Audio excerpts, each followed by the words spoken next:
এক সপ্তাহ থেকে সাইমনের ছেলে হাসপাতালে ভর্তি ছিল। দিন সাইমন হাসপাতালে ছিল না এবং তার ছেলের জরুরিভাবে রক্তের প্রয়োজন ছিল। ছেলের রক্তের গোষ্ঠী বি+ ছিল এবং ডাক্তার এটি সংগ্রহ করতে সক্ষম হননি। সুতরাং তারা সাইমনকে ডেকেছিল, তবে সাইমন কলটি তুলেনি, অন্য কেউ করেছে।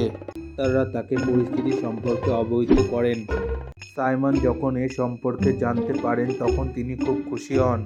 তিনি তার দাসদের জিজ্ঞাসা করলেন, আপনাদের কোনটি আমার ছেলের কাছে রক্তদান করেছেন? তবে তাদের কেউ জবাব দেয়নি। প্রথম দাস বলেছিলেন, আমার রক্তের গোষ্ঠীটি এ+, আমি আপনার ছেলের কাছে রক্তদান করতে পারি না।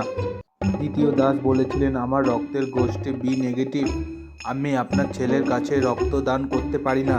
তৃতীয় দাস বলেছিলেন, আমার রক্তের দলটি AB+, আমি আপনার ছেলের কাছে রক্তদান করতে পারি না।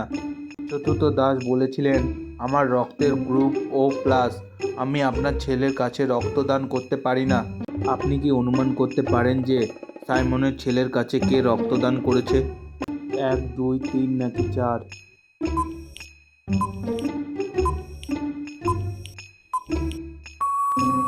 চতুর্থ ব্যক্তি রক্তদান করেছেন, তার রক্তের গ্রুপ O+ এবং এটি B+ ব্যক্তির জন্য ব্যবহার করা যেতে পারে।